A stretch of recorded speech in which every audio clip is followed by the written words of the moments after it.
Magandang araw po sa inyong lahat. Sa araw po na ito ay isa na namang kwento ng pakikipagsapalaran at kababalaghan ang aking ihahatid sa inyo. Ito ay kwento ni Lolo Alipio kasama ang kanyang apong si Lucas. Nagtungo sila sa isang malayong bayan ng San Dionisio upang bisitahin ni Lolo Alipio ang kanyang pinsan na isang pare. Subalit nang dumating sila sa lugar na yon, ay abandonado na ang simbahan.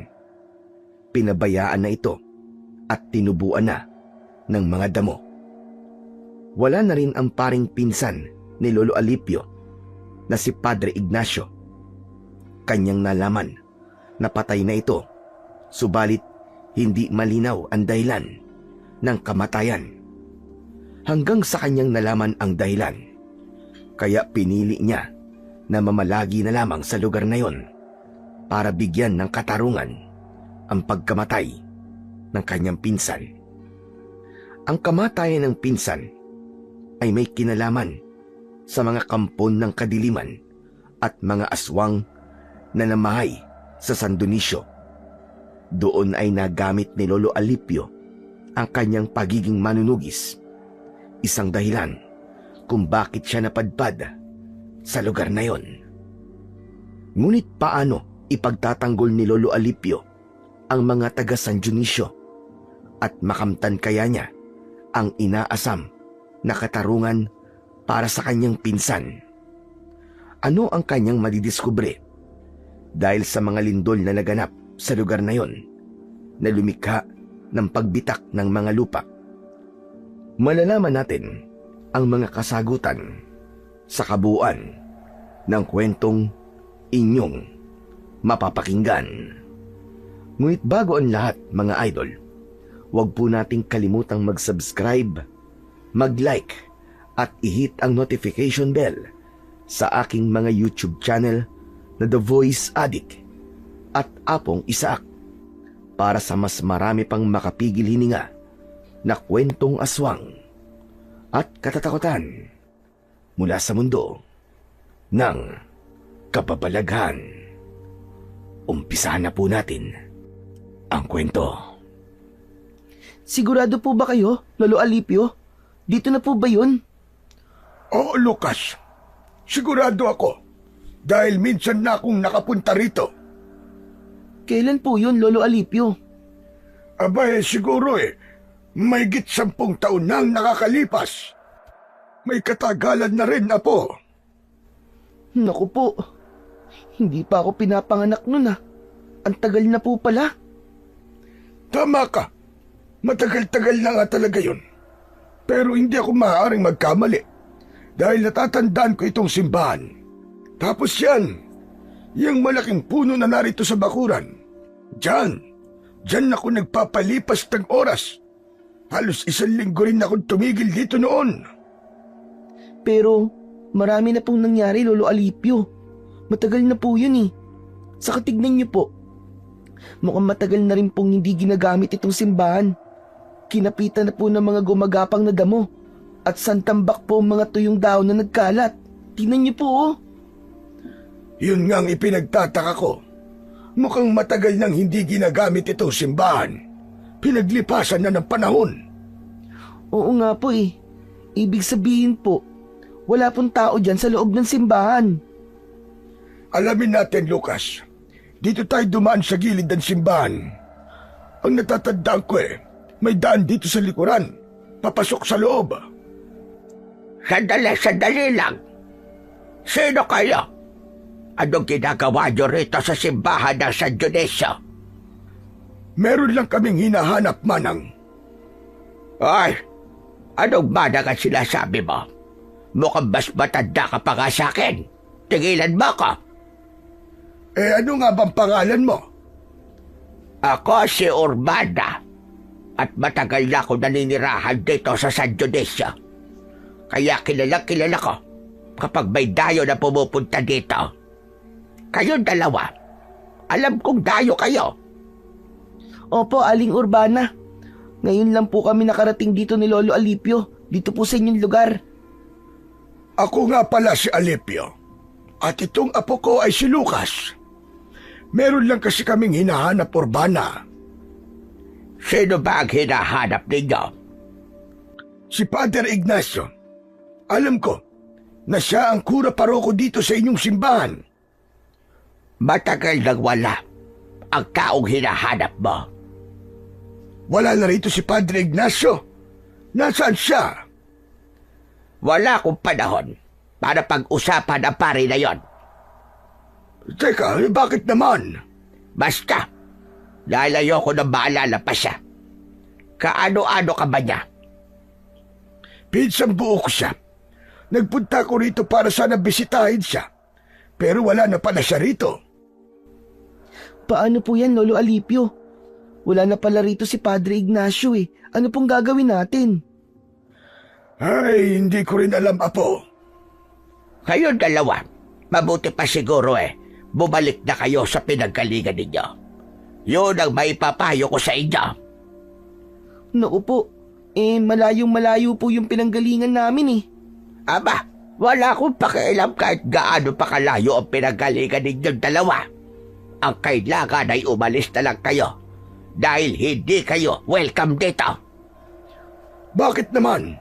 Hindi naman kami masamang tao ng apo ko. Dahil kamag-anak kayo ni Padre Ignacio. Kadugo na kayong dalawa. Tama ka, Urbana. Kadugo nga namin siya. Ayun na nga Kaya mas maigi kung aalis na lamang kayo bago pa pag-initan kayo ng mga tao rito. Tinatakot niyo ba kami, Urbana? Hindi. Kundi nagbibigay lang ako ng babala sa inyo. Pero kung ayaw niyo akong paniwalaan ay bahala kayo. Saka lumayo na rin kayo sa simbang ito kung mahal niyo pa ang buhay ninyo. Umabot din ng 1.5 araw ang naging paglalakbay namin ng apo kong si Lucas para lang makita at makarating sa bayan ng San Dionisio. Dahil nga may 10 taon o 1 dekada na ang nakakalipas mula nang una akong makapunta sa lugar na yon. Kaya naman, naging mahirap para sa akin ang pagbalik. Maigi na lamang at natatandaan ko pa rin ang itsura ng simbahan. Subalit laking pagtataka ko na tila ba pinabayaan na ang simbahan ng San Dionisio. Hindi rin ako makapaniwala sa sinabi ng matandang babaeng may kasungitan at nagpakilalang si Urbana. Ayon sa kanya, ay matagal nang wala roon ang aking pinsan na si Padre Ignacio. Hindi naman masabi ng babaeng aming nakausap kung ano ba talaga ang nangyari. Bakit wala na siya roon at kung nasaan na siya? Tila ba may mga bagay itong ayaw niyang pag-usapan. Ang ibig mangyari ni Urbana ay bumalik na lamang daw kami kung saan kami nanggaling. Subalit, hindi na namin maaaring gawin yon ng apo kong si Lucas. Hindi na kami pwedeng bumalik sa lugar na pinanggalingan namin. Kaya nga kami umalis sa pinagmulan naming lugar ay para tuluyan ng iwan yon at hindi na bumalik pa. Hinanap ko ang kamag-anak kong si Padre Ignacio upang humingi ng tulong sa kanya at nang meron din kaming matutuluyan ni Lucas. Kaya nga lamang, mabibigo lamang pala kami. Wala na sa San Dionisio ang pinsan kong pari. Lolo Alipio, paano po tayo nito? Ano pong gagawin natin? Hindi tayo aalis sa lugar na to, Apo. Pero narinig niyo po ba yung sinabi po ni Aling Urbana? Hindi daw po tayo pwede sa lugar nila. Bakit? Sino ba siya? Hindi naman siguro siya ang may-ari ng lugar na ito. Saka, naniniraan lang din siya rito. Kung wala na po dito si Padre Ignacio, Lolo Alipio, nasan po kaya siya? Yun ang kailangan nating alamin, Lucas. Gusto kong malaman kung nasaan na ang pinsang kong si Padre Ignacio. Kung ano bang nangyari sa kanya. Saka, kung bakit tila pinabayaan na itong simbahan. Sapagkat wala kaming matutuluyan ng apo ko, Kaya nagpasya kung manatili kami sa abandonadong simbahan ng San Dionisio. Wala namang mga kabayan na malapit sa simbahan, kaya walang makakakita sa amin. Nagpunta kami ng apo ko sa gawing likuran ng simbahan dahil hindi nakakandado ang nakita kong pintong kahoy sa likod ng simbahan. Kaya naman nakapasok kami. Sa pagpasok namin ng simbahan ay nagulat pa kami ng apo ko dahil may nagliparan na mga paniki na doon ay namamahay. Talagang matagal na pong walang tumutuloy dito, Lolo Alipio. Nagiging bahay na rin po ng mga paniki. Nagtataka talaga ako. Bakit hindi na kaya ito ginagamit? Eh baka po dahil sobrang luma na. Pero hindi mo ba nakikita po? Maaari pa itong gamitin dahil matibay pa itong simbahan. Baka po tinamad na rin pong magsimba yung mga taga rito, Lolo. Pero bakit naman? Maraming katanungan ang lumigalig sa isipan ko habang nasa loob kami ng simbahan. Ang mga katanungang yon ang nais kong isa-isang mabigyan ng kasagutan. Dahil nga wala kaming matutuluyan ni Lucas, ay naglakas loob na lamang ako na doon kami tumuloy. Dito na po tayo, Lolo. Oh, Lucas. Saka wala naman tayong ibang matutuluyan. Wala na akong ibang kakilala sa lugar na ito. Tapos ang sungit pa po ni Aling Urbana, no? Hindi naman kagandahan. Hayaan mo na siya. Kalimutan mo na ang kasungitan ng babaeng yon. Baka inuurungan na ng regla yon kaya masungit. Siguro nga po. Lolo, nagugutom na po ako. May tira pang pagkain at tubig sa dala nating bag. Yun na lang muna ang kakainin natin ngayong gabi. Bukas susubukan kong tignan ng mga gamit dito sa kusina ng lumang simbahan. Baka mamaya may mga gamit panluto na maaaring mapakinabangan natin. Sabi ko nga sa iyo, Apo, ilang linggo din akong tumuloy dito. Nung kura paroko pa dito, ang pinsan kong pare. Upang mapawi ang nararamdaman naming gutom ni Lucas, ay pinaghatian namin ang natitirang tinapay at tubig. Ang kailangan lang naman ay may laman ang aming tiyan bago kami magpahinga ng gabing yon.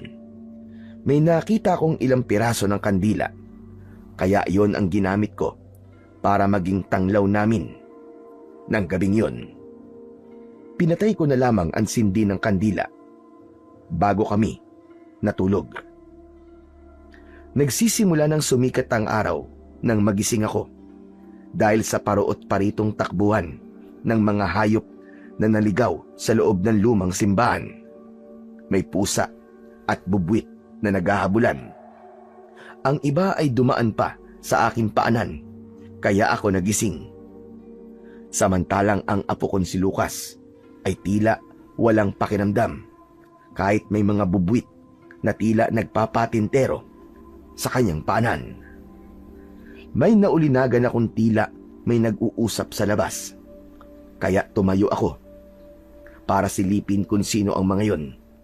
Magkukubli pa sana ako, kaya lamang ay nakita na nila ako. Nagbalik pala roon ang babaeng mataray na si Aling Urbana. May kasama siyang lalaki na mas bata ang edad kaysa sa akin. Nasa edad 65 na ako. Ang lalaking kasama naman ni Urbana ay sa tingin ko ay nasa edad 50 pa lamang. Dahil nakita na ako ni Urbana, ay hindi na ako nakapagtago pa. Wari naiinis itong sumugod sa akin at nakasunod sa kanya ang lalaki niyang kasama. Tignan mo ka naman. Ang tigas din ang ulo mo, no, Albino? Sinong Albino sinasabi mo? Abay ikaw, hindi ba Albino ang pangalan mo? Alipio ang pangalan ko, Urbana, hindi Albino. Ay, pasensya na. Nakalimutan ko. Saka magkatunog naman Ay, marami kasi akong iniisip. Pero teka lang. Ano pa ba ang ginagawa nyo rito? Nasaan ang apo mo? Natutulog pa siya. Nakita mo na. Ginawa nyo ng panuluyan itong simbahan. Wala kasi kaming ibang matutulugan. Kaya dito na kami nagpalipas ng gabi. Sino ba nagbigay sa inyo ng pahintulot para matulog dito sa simbahan? Wala, di ba? Matigas din ang ulo mo, ano? Sinabihan na kita kahapon na umuwi na lang kayo kung saan man kayo galing. Sandali. Makikialam na ako. Urbana, ano bang ikinagagalit mo sa kanila? Hindi mo ba nakikita, Kapitan Simo? Basta na lang silang tumuloy dyan sa loob ng lumang simbahan at ginawa pang tulugan nang wala namang nagbibigay sa kanila ng permiso. Ano naman? Nakitulog lang naman sila. Saka wala naman silang naaabala sa loob ng simbahan. Matagal nang walang tumutuloy dyan. Inabando na nga ito, hindi ba? Hindi na rin ginagamit para sa pagsisimba. Kaya nga sayang. Kahit na ba, mali pa rin na basta silang papasok dyan sa loob at ginawa pang tulugan. Baka babaya masamang tao pa ang alipyo na yan kung anong gawin dito sa lugar natin. Mukha namang hindi siya masamang tao. Saka Kapitan, kahapon po ay nakausap ko na rin si Urbana. Nasabi ko po sa kanya na kaya po ako nandito ay dahil meron po akong hinahanap. Ipinagpatuloy ko ang aking pagpapaliwanag kay Kapitan Simo. Wala kasi siyang nalalaman dahil hindi naman yun sinabi ni Urbana. Kaya sinabi ko sa Kapitan ang dapat niyang malaman kung bakit kami napadpad ng apo ko sa lugar na yon. Yun naman pala hinahanap ni Mang Alipio ang pinsan niyang si Padre Ignacio. Kaya nga lamang ay wala na pala siya rito, Kapitan Simo. Oo, Mang Alipio. Matagal na rin wala siya rito. Wala ho kasing nakarating sa akin na hindi na pala siya dito nakadestino. Ibig mo sabihin hindi nakarating sa inyo. Napatay na si Padre Ignacio? Ano kanyo, Kapitan? Patay na siya? Oo. At mismo sa loob ng opisina niya dito sa simbahan, natagpo ang patay si Padre Ignacio. Anong ibig mo sabihin, Kapitan Simo? Anong ikinamatay ng pinsang kumpare? Yan ang hindi pa rin malinaw sa mga taga rito.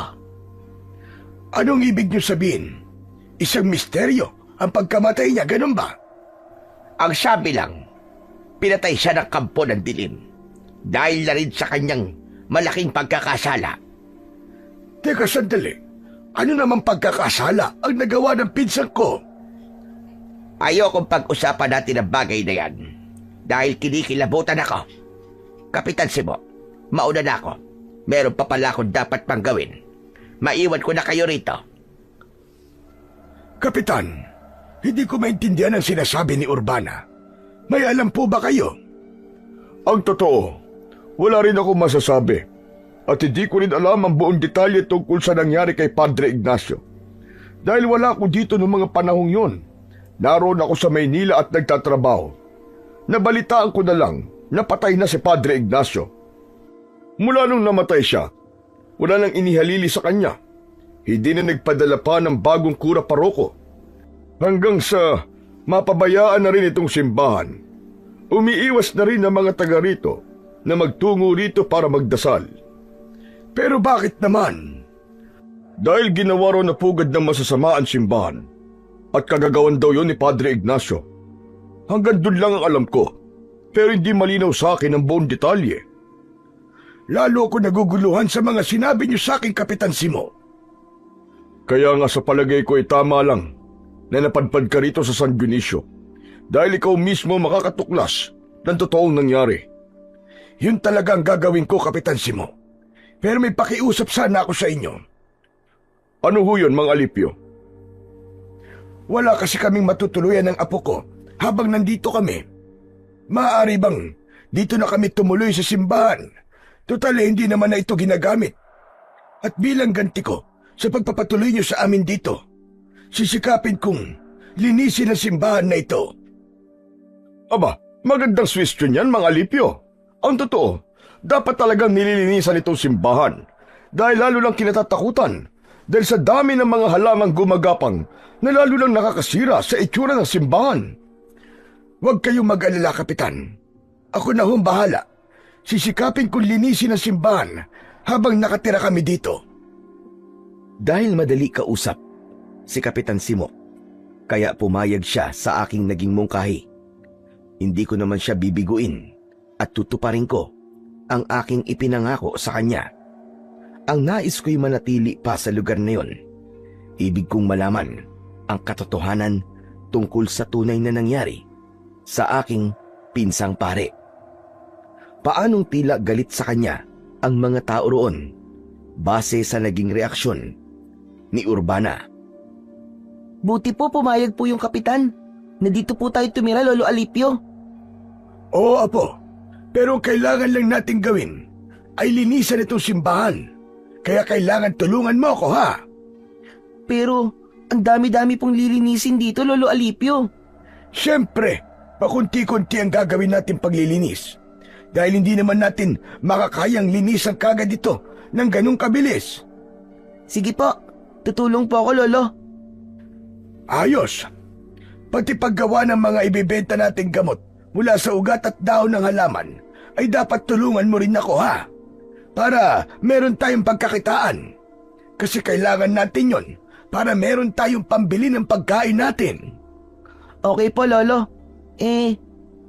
Lolo Alipio, hanggang kailan po ba tayo dito? Hindi ko rin alam, Apo. Sa palagay ko matatagalan tayo dahil meron akong dapat ayusin at tiyakin. Kaya lang po, Lolo Alipio. Nakakalungkot po na wala po dito si Padre Ignacio.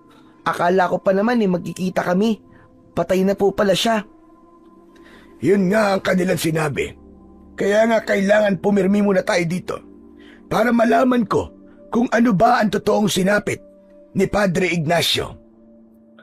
Sapagkat ipinangako ko ang paglilinis ng simbahan, kaya sadyang naglaan kami ng oras ng apo ko upang maglinis doon.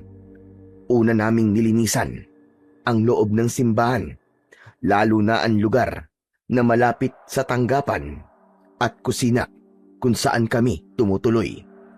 Inunti-unti rin namin ang paglilinis sa labas. Inalis at binunot ang mga tumutubong damo upang maging maaliwalas ang bakuran nito. Kaya naman, kahit papano, ay nakita ang pagbabago sa lumang simbahan. May mga taong ikinatuwa ang ginawa naming paglilinis sa simbahan. Isa na roon ay si Rosana, isang deboto na malayong malayo sa ugali ni Urbana. Salamat na lamang at dumating kayo rito sa San Dionisio. Kahit paano ay umayos na tong simbahan. Abang-aba na kasi ang itsura nitong simbahan. Masyado nang pinabayaan. Tama ka, Alipio. Mula kasi na mawala si Padre Ignacio, lumayo na ang mga tao para magsimba. Kaya nga pinabayaan na rin nila ang simbahan. Ganun na nga. Pero bakit pati ang pagsisimba ay para bang kinalimutan na rin nila? Dahil nawala na sila ng tiwala sa alagad ng Diyos. Kay Padre Ignacio? Oo, Alipio. Hindi kasi nila nagustuhan ang mga nangyari. Hindi nagustuhan ang alin ba, Rosana? Pasensya na, Alipio. Pero hindi ko masasabi sa iyo. Pero bakit naman?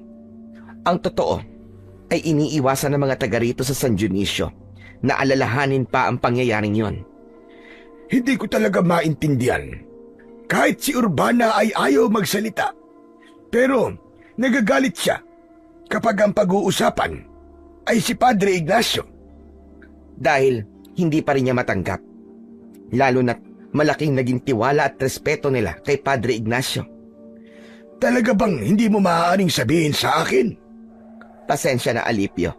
Saka ayoko rin may masamang mangyari sa akin. May masamang mangyayari sa'yo? Oo. Yun ang sabi-sabi. Kapag pinag-usapan at naibunyag sa ibang tao ang tungkol sa sinapit ng simbahan ng San Dionisio at ng paring si Padre Ignacio, ay posibleng may mangyaring masama. Pambihira na yan. Lalo tuloy ako naguguluhan. Kaya pasensya na, Alipio. Pero huwag kang mag-alala. Kung magtatagal pa kayo rito, ay siguro naman ay malalaman nyo rin ang buong katotohanan. Salamat na lang, Rosana. Walang anuman. Kailangan ko na munang umuwi. Pero nagpapasalamat talaga ako sa iyo, Alipio. Malaking bagay itong ginawa mo sa simbahan. Sana naman, sa ginagawa mong paglilinis, kahit paano mawala na ng tuluyan ng kamalasang nakakabit sa simbahang ito. Yun ang huling sinabi ni Rosana na lalong naging palaisipan sa akin. Masyadong malihim ang mga taga San Dionisio tungkol sa nangyari sa kanilang lugar na tila dekada na ang nakalipas. Kaya naman, sa bawat araw na lumilipas ng pamamalagi namin ni Lucas sa lugar na yon, ay napuno ng iba't ibang alalahanin at katanungan ang isipan ko. Wala naman akong mapagtanungan dahil walang sino man ang nais magsabi at magkwento. Kung ang mga taong may edad na ang kakausapin ko ay sadya namang umiiwas sila, hindi naman ako maaaring magtanong sa mga kabataan dahil lalo silang walang nalalaman. Kaya ipinagpatuloy na lang namin ni Lucas ang pagpapaganda ng simbahan. May mga pagkakataon na itinitigil ko ang paglilinis para naman asikasuhin ang paglalaga ng mga dahon at ugat ng halaman na kinukuha ko sa malapit na gubat. Gumagawa ako ng mga gamot na inilalagay ko sa bote upang ipagbili. Mga gamot na maaaring gamiting panghilot o pangmasahe sa mga sakit ng katawan. Meron ding maaaring inumin kapag nagkakaroon ng problema sa kanilang panunaw. Ang tungkol sa paggawa ng mga gamot na ibinibenta ko na nakalagay sa bote ay itinuro pa sa akin ng lola ko. Bagay na naman ako sa kanila na aking napapakinabangan dahil mabisa ito kapag ginamit ng taong may nararamdaman sa kanilang katawan. Lolo Alipio, buti na lang po at nabili po lahat ng mga nakaboting gamot na ginawa nyo. Kaya nga nagpapasalamat ako, Lucas. Dahil kahit papano, nakikilala na ang mga tinitinda natin. Paano po? Mahusay po kasing gamitin Lalo na po yung panghilot at panghamplas po sa mga sakit sa katawan. Yun po maraming naghahanap Kaya sa susunod, yun ang dadamihan natin. Mainam kasi yun sa rayuma at sa pangangati ng katawan. Kaya meron na naman po tayong pambili ng pagkain natin, Lolo. Kaya nga salamat sa Panginoon at kahit papano ay hindi niya tayo pinababayaan. Oo naman po, lalo na po sa ginagawa natin. Binabalik po natin sa dating ganda itong simbahan. Kaya binibless po tayo ni Lord. Tama ka po. Kaya ituloy lang natin tong ginagawa nating pagpapaganda dito sa simbahan. Kaya lang po bakit ganun? Parang ayaw po pumunta ng mga tao dito. Di ba kahit naman po walang pari dito, maaari naman sila magdasal dahil bahay pa rin po ito ng Panginoon. Oo, pero sa ngayon, wala pa tayong magagawa kung sadya na nilang kinalimutan ang paglapit sa Panginoon. Nakakalungkot naman po yun. Kailan sila lalapit sa Panginoon kapag may nangyari ng masama sa kanila? Pero baka huli na ang lahat pag nagkataon. Kaya nga meron akong naiisip habang namamalagi tayo rito sa San Dionisio. Ano po yun, Lolo Alipio? Hindi ko na muna sinagot ang tanong ng aking apo. Saka ko na lang sasabihin sa kanya. Ang kailangan ko na lang munang gawin ay matapos na namin ang ginagawa namin ni Lucas para ibalik sa dating ganda at ayos ang simbahan na dekada nang inabandona at pinabayaan. Yun nga lang, hindi pa rin nawawala ang pagiging kontrabida ni Urbana sa hindi ko maunawa ang dahilan. Ano naman ngayon kung nililisan mo at pinaganda itong simbahan, Alipio? Akala mo yata ay magpapasalamat ako sa iyo. Hindi ko naman sinasabi sa iyo na magpasalamat ka, Urbana. Ano ba gusto mo palabasin? Ba't mo ginawa ito? Wala. Gusto ko lang linisan at makatulong dito sa San Dionisio. Kung ano man diyang ginagawa mo, Nagsasayang ka lamang ng panahon. Paano naging pagsasayang ng panahon itong ginagawa kong pagpapaganda sa simbahan? Sige nga, Urbana. Dahil wala nang saysay yan. Iniisip mong walang saysay. Oo, dahil wala nang paggagamitan ng simbahan na to. Hindi na nga nagkaroon ng oras ang mga taga rito para pumasyal dito. Yun na nga ang mali, Urbana. Dapat nga ikaw ang isa sa kinakikitaan na hindi dapat lumayo ang mga taga rito sa paniniwala sa Panginoon. Matagal na silang lumayo. Yun nga ang mali. Kasalanan yun ng pinsan mo, si Padre Ignacio. Hayang ka na naman, Urbana. Isinali mo na naman ang pangalan ng pinsang kumpare. Abay, dapat lang naman. Pero wala ka pa rin ipinapaliwanag sa akin, Urbana.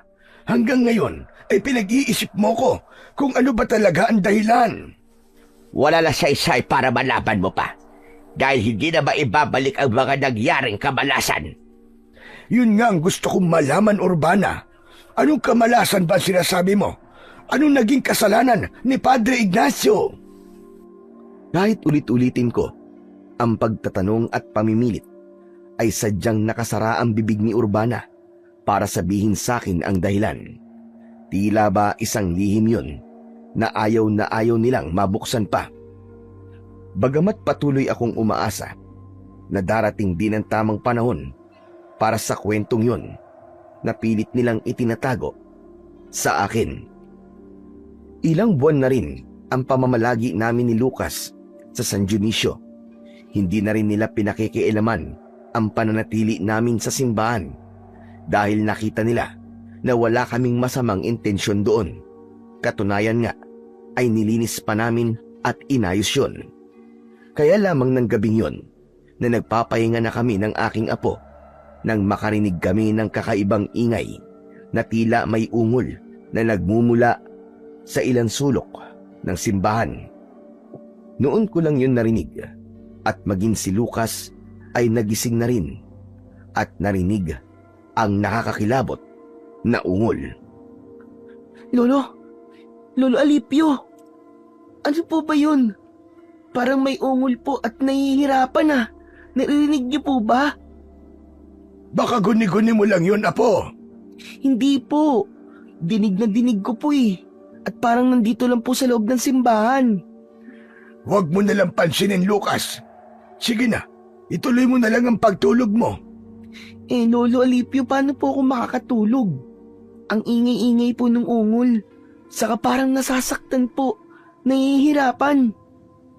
Sabi ko naman sa'yo, ay huwag mo nalang pansinin. Sa kabila ng mga sinasabi ko sa aking apo na huwag dalang pansinin ang anumang naririnig niya, ay lalo namang nagiging malakas ang ingay na yon. Boses yon ng taong nasasaktan at nahihirapan. Kaya lamang, wala naman akong makitang anuman, kundi tinig lang yon na umaalingaw-ngaw sa loob ng simbahan. Lolo Alipio, natatakot po ako. May multo po yata dito sa simbahan eh. Pero bakit ngayon lang po? Nang dumating naman tayo dito, wala naman tayong naririnig at nararamdaman na ganyan. Hindi ko rin alam, Lucas. Lolo, umalis na lang kaya tayo dito. Ayoko na po rito, natatakot na po talaga ako eh. Pero Apo, wala tayong ibang mapupuntahan. Saka sabi ko nga sa'yo, hindi ba? Hindi pa tapos ang misyon ko rito. Di po ba wala na po rito si Padre Ignacio? Oo, kaya lamang ay meron pa akong kailangang malaman. Kasi naman Lolo Alipio, natatakot na po kasi ako dito eh. Baka mamaya kung ano pa pong mangyari sa atin. Hanggang kasama mo ko, Apo, Lucas.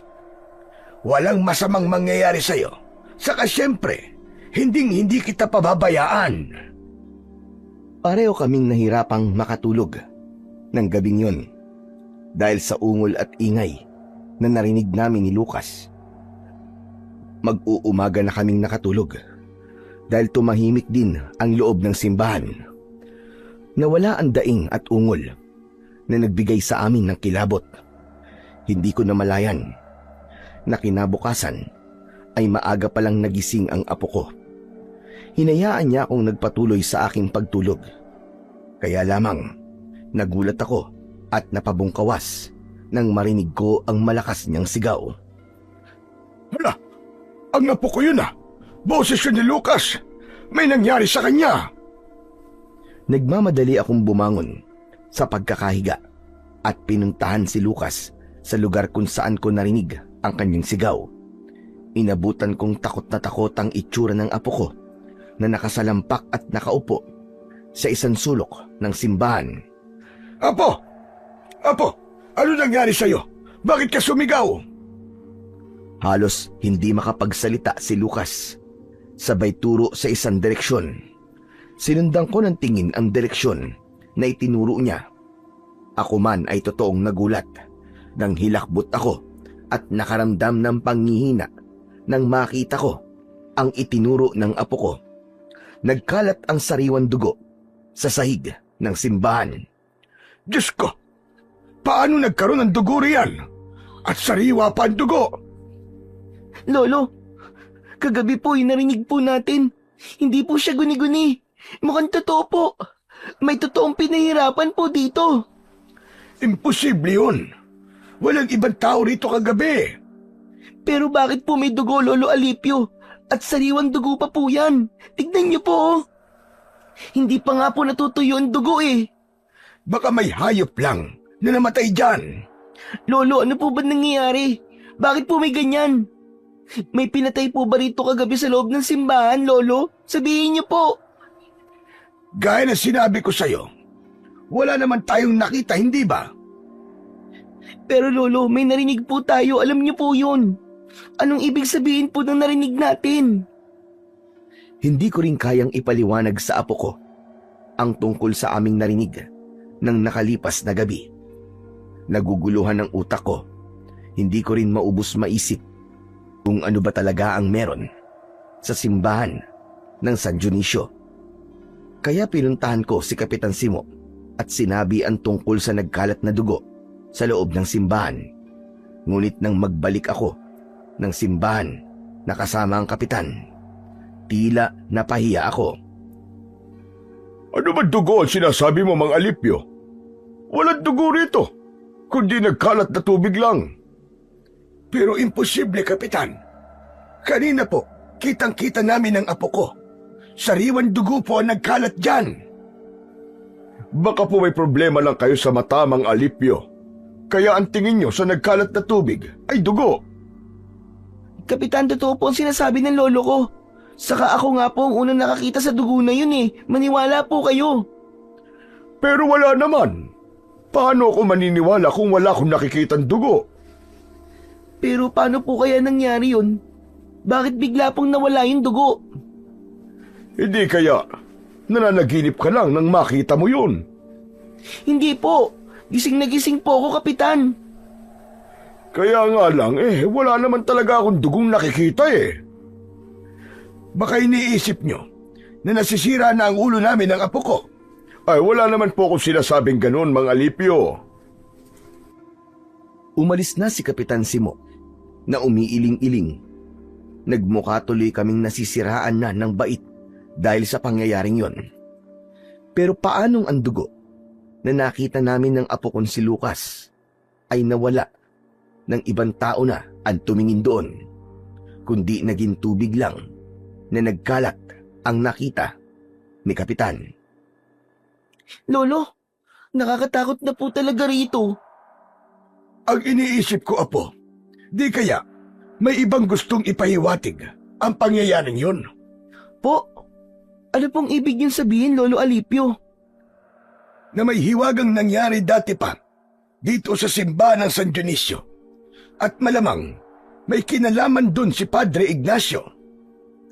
Yung mga narinig at nararamdaman po ba natin ang gusto niyo pong sabihin? Oo, Lucas. At tiyak, may iba pa tayong madidiskubre kung mananatili pa tayo rito.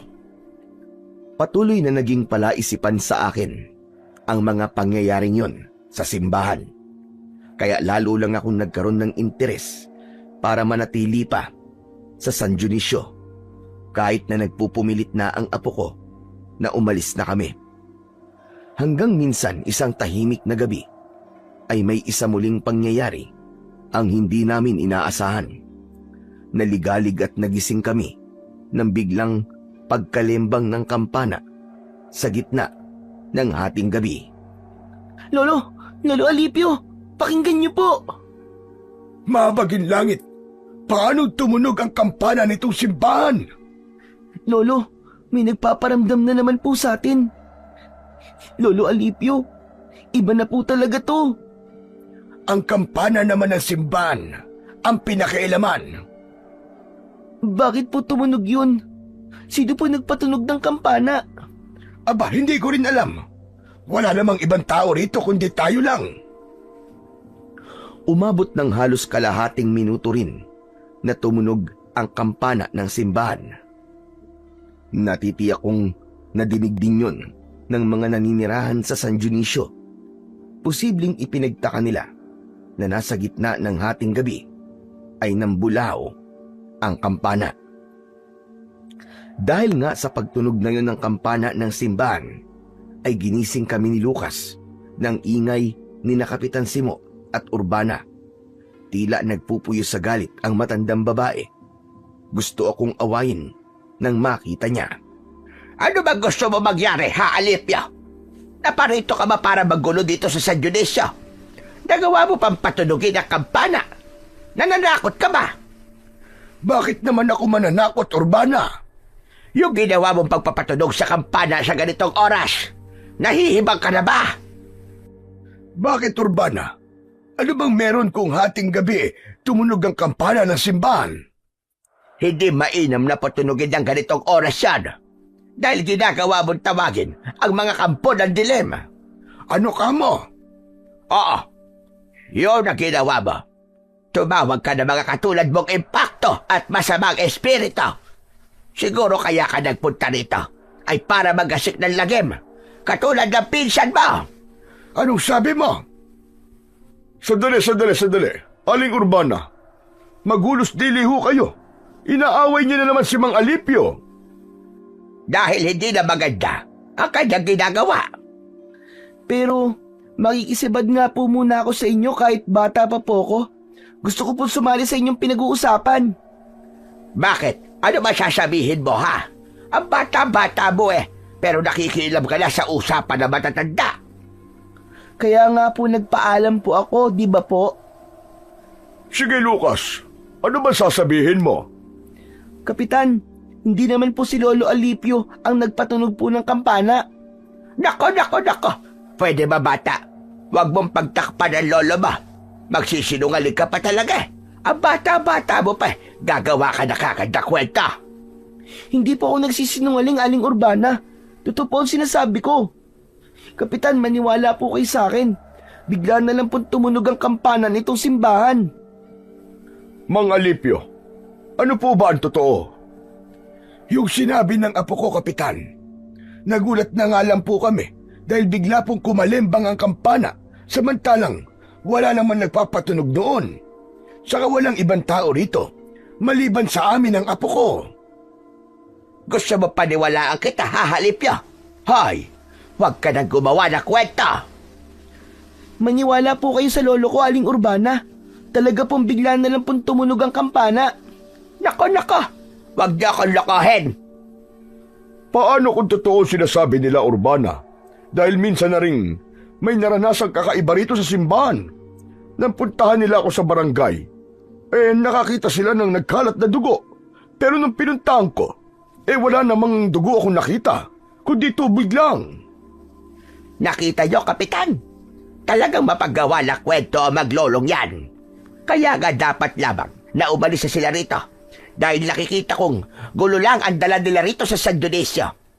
Tama na ang trahedyang nangyari dito. Nahatid ng kamag-anak nilang pare. Huwag na sana maulit yan. Napatitig ako kay Urbana dahil sa kanyang mga sinabi. Ramdam ko na unti-unti ay malapit ko nang malaman ang totoong kwento sa sinapit ng pinsan ko at kung ano ang punot dulo ng galit nila kay Padre Ignacio. Dahil naging palaisipan at nagkaroon ako ng pagdududa kay Urbana, Kaya inalam ko kung saan ito nakatira at lihim akong nagmanman sa kanya. Nalaman ko na nag-iisa na lang pala siya sa buhay. Wala na siyang mga kamag-anak. Pagkatapos kong malaman ng tirahan niya, ay umalis na rin ako. Kaya sinabi ko sa sarili ko na babalikan ko siya. Nang sumapit ang gabi, ay sinabihan kong matulog ng maaga si Lucas. Pero marami siyang tanong. Bakit po ba gusto niyo pong matulog na po ako, Lolo Alipio? Kasi nga hindi maganda sa bata ang nagpupuyat. Di po ba kahit sa matanda, hindi rin naman po maganda ang nagpupuyat? Kaya matulog na rin po kayo. Diyos ki batang iriya. Ang dami pa sinasabi. Ikaw ang pinapatulog ko ng maaga. Eh bakit nga po? May pupuntahan po ba kayo? Wala. Saan naman ako pupunta gabi na? Kaya nga po, sabay na po tayong matulog. Wala akong nagawa, kundi sabayang mahiga ang apo ko. Pero sa isip ko, hindi ko kailangang antukin, kundi masisira ang aking mga plano. Kaya pinaglabanan ko ang antok hanggang sa makatulog na si Lucas. Nang matiyak kong tulog na ang apo ko, ay dahan-dahan akong lumabas ng simbahan upang hindi makalikha ng kahit na anong ingay.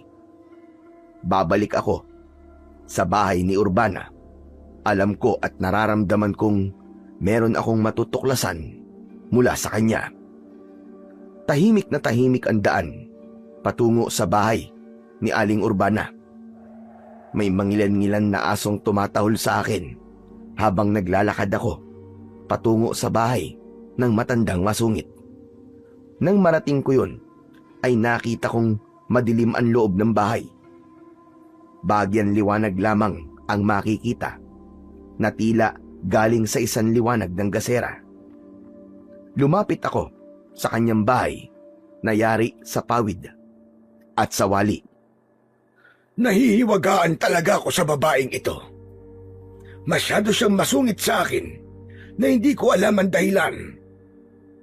Habang nag-aabang ako sa labas ng bahay, ay idinikit ko ang aking tenga sa dingding na yari sa sawali. Nakarinig ako ng tila dumadaing at alam kong boses yon ni Urbana. Hindi ko mawari kung ano bang nangyayari sa kanya, kung nahihirapan ba ito o may nararamdaman. Hinayaan ko muna at naghintay ako sa mga susunod pang pangyayari. Maya-maya pa ay biglang tumahimik. Naisip ko na baka kung napano na ang matandang masungit. Kaya humanap ako ng kahit maliit na siwang upang makita ko kung ano ang nasa loob at makita ko si Urbana. Natulala ako at hindi agad nakagalaw sa kinatatayuan ko nang makita ko ang nasa loob ng bahay. Aswang! Isang aswang na abwak si Urbana! Nakakadiri ang itsura ng aswang na si Urbana. Makapal ang sabog na buhok, ang matay ng lalaki, at ang mahabang dila ay parang dila ng isang bayawak. Subalit mas mahaba ito. Nang makita ko ang nakakatakot na itsura ni Urbana, ay nagpalinga-linga siya. Tila nararamdaman niyang may ibang nilalang sa paligid niya. Kailangang hindi niya ako makita. Kaya pumasok ako sa ilalim ng kanyang kubo. Naalala ko, nadala ko nga pala ang karet na ginagamit ko sa pangunguha ng mga halamang gamot. Kailangan maging alerto ko. Kaya dapat maihanda ko itong karet kong dala. Isang maling galaw lang ng aswang na si Urbana. Siguradong malilintikan siya sa akin. Tatagpasin ko talaga ang leg niya. Subalit maya-maya pa ay nawala ang ingay na kanina lang ay aking narinig. Muli ay sumilip ako sa siwang sa dingding. Wala na akong nakitang anuman sa loob. Wala na rin doon si Urbana. Nawala ang babaeng aswang. Saan kaya pumunta yon? Nagpasya akong umalis, kaya lumabas na ako mula sa silong ng bahay. Kaya lamang, nang makaalis na ako sa silong, ay biglang bumungad sa harapan ko ang isang aswang abwak. Hindi ako maaaring magkamali. Siya, si Urbana, ang babaeng masungit at matabil ang dila. Gusto kong atakihin ng aswang. Nandidilat ang kanyang malaking mga mata at humahaba ang dila na tila gustong paabutin sa akin. Sige, pabain mo pa ang dila mo. Tsak putol yan. Sige, ilawit mo pa at paabutin sa akin para malaman mo ang pakiramdam ng aswang na naputulan ng dila. Sa talas nitong hawak kong karet, siguradong putol talaga ang dila mo. Sige, lumapit ka pa. Wari namang natakot ang aswang sa aking mga sinabi.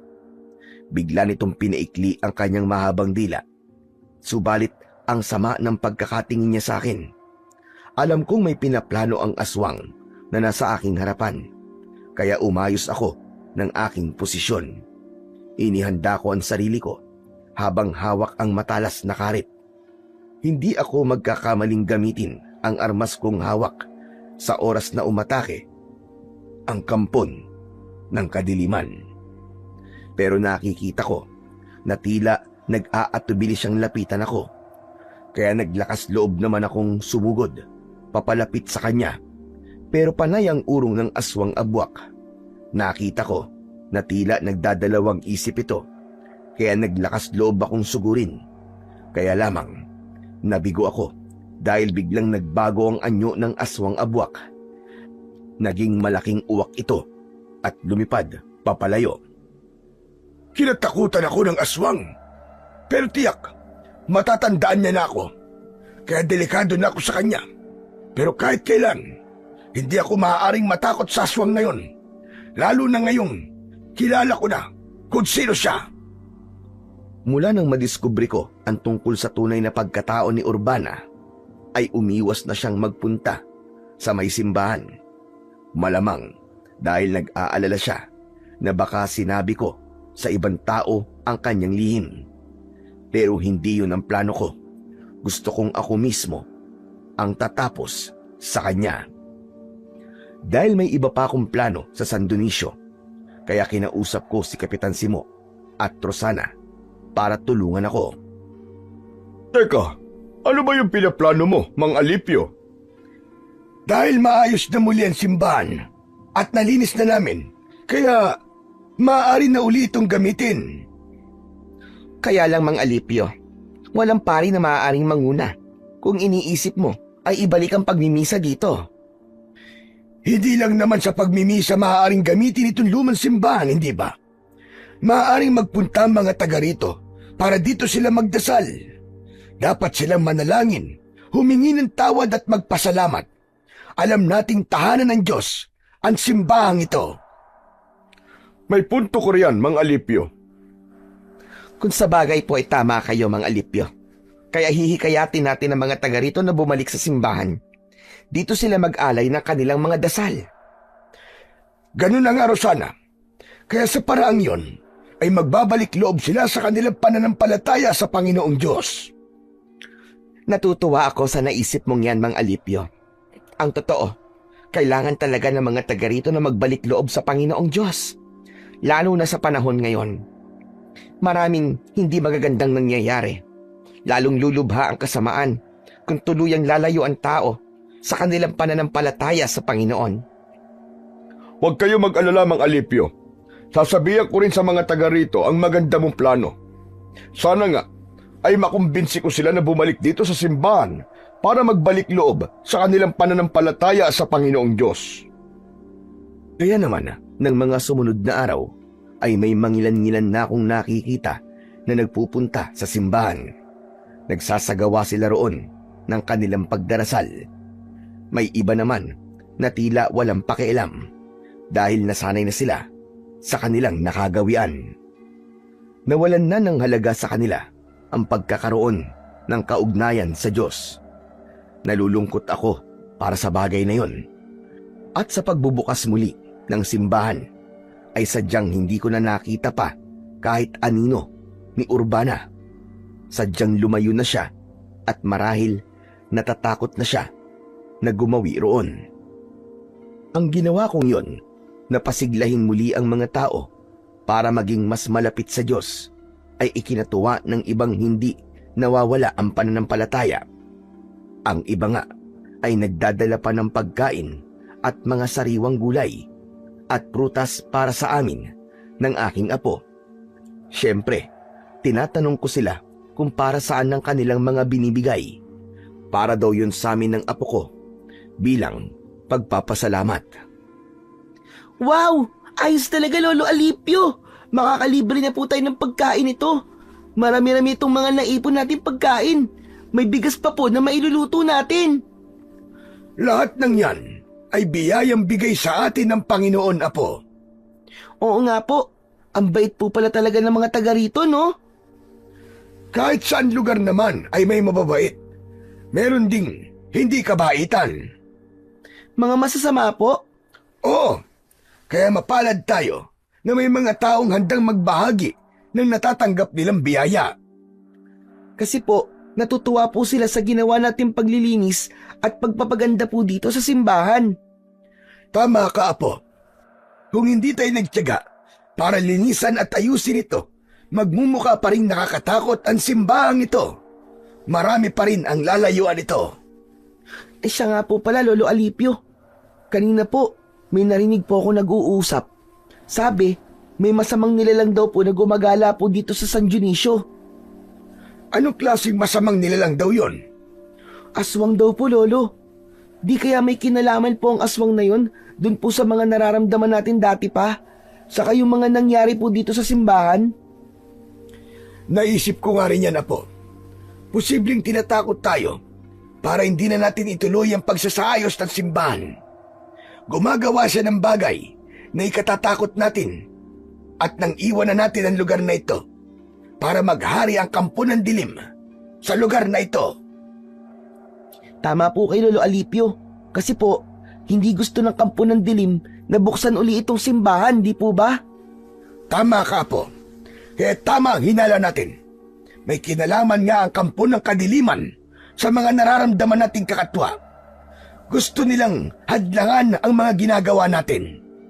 Pero pasensya na sila dahil hindi nila tayo nagawang pigilan.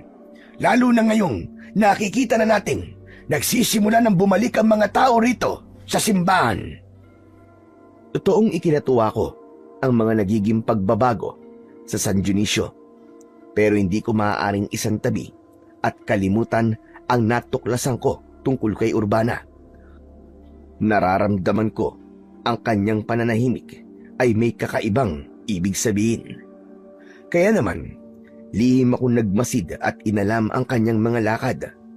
Hanggang minsan ay nakita ko siya na nagtungo sa gubat. Nasa gubat din ako ng mga pagkakataong yon dahil nangunguha ko ng mga ugat at dahon ng halamang gamot. Hindi ako maaaring magkamali. Si Urbana, siya ang natatanaw ko na yon. Nakatalukbong pa siya ng itim na tela. Palihim ko siyang sinundan. Kumuha ako ng sanga ng puno na may mga makakapal na dahon. Ito ang gagamitin kong kublihan. Habang lihim akong nakasunod kay Urbana. Hanggang sa nakita ko siya na tumigil sa harap ng isang yungib. Naghintay siya roon ng ilang minuto hanggang lumabas mula sa yungib ang isang lalaking hindi pa naman katandaan. Marahil ay nasa 50 ang edad ng lalaking yon. Dapat kong malaman ang kanilang pag-uusapan, kaya gumawa ko ng paraan upang makalapit sa kinaroroonan nila para marinig ko ang kanilang pag-uusap. Salamat na lamang at masukal ang lugar na kinaroroonan nila, kaya nakalapit ako na hindi nila nakita. Mula sa aking pinagkukublihan ay bahagya kong narinig ang kanilang usapan. Tila matagal na silang magkakilala ni Urbana. Sadya kailangan kitang makausap, Candido. Tiyakin mo lang na importante ang pakay mo dahil ayokong sinasayang ang oras ko. Oo, mahalaga ito. Dahil may kinalaman ito sa ating plano at sa hihintay nating takdang sandali. Anong ibig mong sabihin? Hindi umubra ang aking mga plano, Candido. Hindi ko pa rin napapaalis ang matandang yon sa simbahan. Siya si Alipio. Ang dayo dito sa San Dionisio. Oo, ang kamag-anak ni Padre Ignacio. Ang bilin ko, dapat silang mapaalis ng apo niya. At huwag mong hayaang magamit uli ang lumang simbahan dahil tayong gagamit doon. Konting panahon na lamang ang aking hinihintay. Pero hindi pa rin sila umaalis, Candido. Ginawa ko na ang pananakot na kaya ko para umalis sila lang apo niya. Kaya lamang, tila nawala ng saysay yon. Wala ka talagang kwenta, Urbana. Binigo mo pa rin ako. Ginawa ko naman ang makakaya ko, Candido. Ngayon nga, ay nagawa na niyang buksan ang simbahan. Hinihikayat niya ang mga tao para pumasok doon at magdasal. Kahit wala ng pare, Oo, ang importante raw sa kanila ay magsagawa sila roon ng padalangin. hindi maaari ang ganon. Makakasira yon sa ibig nating mangyari. Hindi sila dapat manumbalik sa dati nilang ginagawa. Ang pagiging makadiyos. Yun ang pinipilit kong gawin, Candido. Kaya nga ginawa natin ang lahat, hindi ba? Para sirain ang imahe ni Padre Ignacio. Sa pakikinig ko sa pag-uusap ni na Urbana at ng lalaking tinatawag niyang si Candido, ay nabanggit ang pangalan ng pinsan kong si Padre Ignacio. Kaya lalo akong nagka-interes sa kanilang pag-uusap. Tama nga ang hinala ko na may alam si Urbana sa tunay na nangyari sa pinsan kong pare. Ayaw lang niyang magsalita, kaya ipinagpatuloy ko ang pakikinig sa kanilang usapan. At nagtagumpay tayo sa planong yun. Laban kay Padre Ignacio. Oo, Candido. Nagawa natin pasamain si Padre Ignacio. Naging masamang pari siya sa paningin ng mga taga-San Dionisio. Pumapatay tayo ng tao at nagagawa nating dalhin yon sa simbahan. At pinalalabas nating siya ang may kagagawa ng pagpatay dahil nasasaniban ng masamang espiritu ang pari yon. Tama ka, Urbana. Napaniwala natin ang mga tao, lalo na ang mga deboto, na masamang pari pala si Padre Ignacio. Kaya nilayon na siya ng mga tao. Hindi na sila pumasok pa ng simbahan dahil sa takot na mapahamak sila. Hindi lang yun. Unti-unting nawala sa katinuan ng pare at siya mismo ang pumatay sa sarili niya sa pamamagitan ng pagbigti. Dahil sa ginawa natin, ay tuluyan lumayo sa simbahan ng mga tao at iniwan ang kanilang pananampalataya. Kaya mas malaya nating magagawa ang ating plano. Kaya lamang sa pagdating ng mga dayong yun, ay mukhang magkakaroon tayo ng problema. Kaya nga dapat natin gawin ay mawala siya sa landas natin, Candido. Sa iyo ko ibibigay ang trabahong yan, Urbana. At kailangan, magawa mo agad yan. Hindi pa rin ako makapaniwala sa aking mga narinig. Ngayon ko naintindihan ang lahat. Tama ang kutob ko na may kinalaman nga si Urbana sa nangyari kay Padre Ignacio. Namatay siya na hindi man lang nalaman ng mga tao ang katotohanan. Naikubli yun sa kanila, kaya inakala ng mga taga San Dionisio na masama si Padre Ignacio, na totoong naging kampon ito ng kadiliman. Gayong pinagtutulungan lang pala siyang pasamain ng katulad ni Urbana. Kaya hindi ako makakapayag na hindi magkaroon ng katarungan ang sinapit ng pinsan ko. Ako ang gagawa ng paraan para ipaghiganti siya at lumabas ang buong katotohanan. Ang nais ko ay mabago ang paniniwala ng mga taga San Dionisio sa tunay na nangyari sa pinsan kong pare. Ibabalik ko ang kanyang dignidad na sinira at ang respeto na inalis sa kanya dahil sa kasamaan ni na Urbana. Nang makabalik ako ng simbahan, ay hindi maalis-alis sa akin ang mag-isip. Napansin ng apo ko ang aking pagiging balisa. Lolo Alipio, bakit po ba? May problema po ba kayo? Ay wala, Lucas. Saan po ba kayo galing, Lolo? Ilang oras po kayo nawala. Hindi ko alam po kung saan po kayo hahanapin eh. Meron lang akong importanteng bagay na ginawa, Apo. Ano po ba yun? Sa akin na lang yun. Hindi mo na kailangan malaman pa. Ano po ba talaga, Lolo? Ayaw niyo pong sabihin sa akin eh. Bakit po? Sekreto po ba yun? Parang ganun na nga. Kaya huwag ka na lamang mag-usisa. Huwag ka nang makulit. Lolo, sige na po. Ay, siya nga pala. May mga nagbigay na naman po ng prutas kanina. Kinain ko na po yung iba kasi po nagugutom na ako eh. Kailan ka ba hindi nagutom? Lagi ka namang gutom eh. Pero lo, ayos na po tayo dito. Kahit po magtagal pa tayo dito. Kasi ang dami po nagbibigay sa atin ng pagkain. Hindi po tayo magugutom. Kaya nga gagawin ko ang buong makakaya ko, Apo. Para maging maayos muli ang lugar na ito at mailayo sa kasamaan ng kampon ng dilim. Po? Teka, Lolo Alipio, ano pong ibig niyo pong sabihin?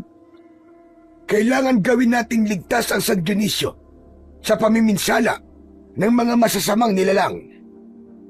Nakita ko na napakunot na lamang ang noo ng aking apo. Hindi kasi niya ganap na maintindihan ang aking sinabi. Handa kong panindigan ang aking ipinangako sa sarili ko.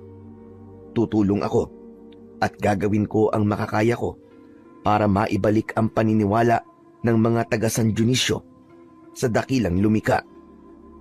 Nararapat lamang na bumalik ang kanilang pananampalataya na sinira ni Urbana kasama ang lalaking si Candido. Sila ang may pakana ng lahat ng di magandang nangyari sa lugar na yon.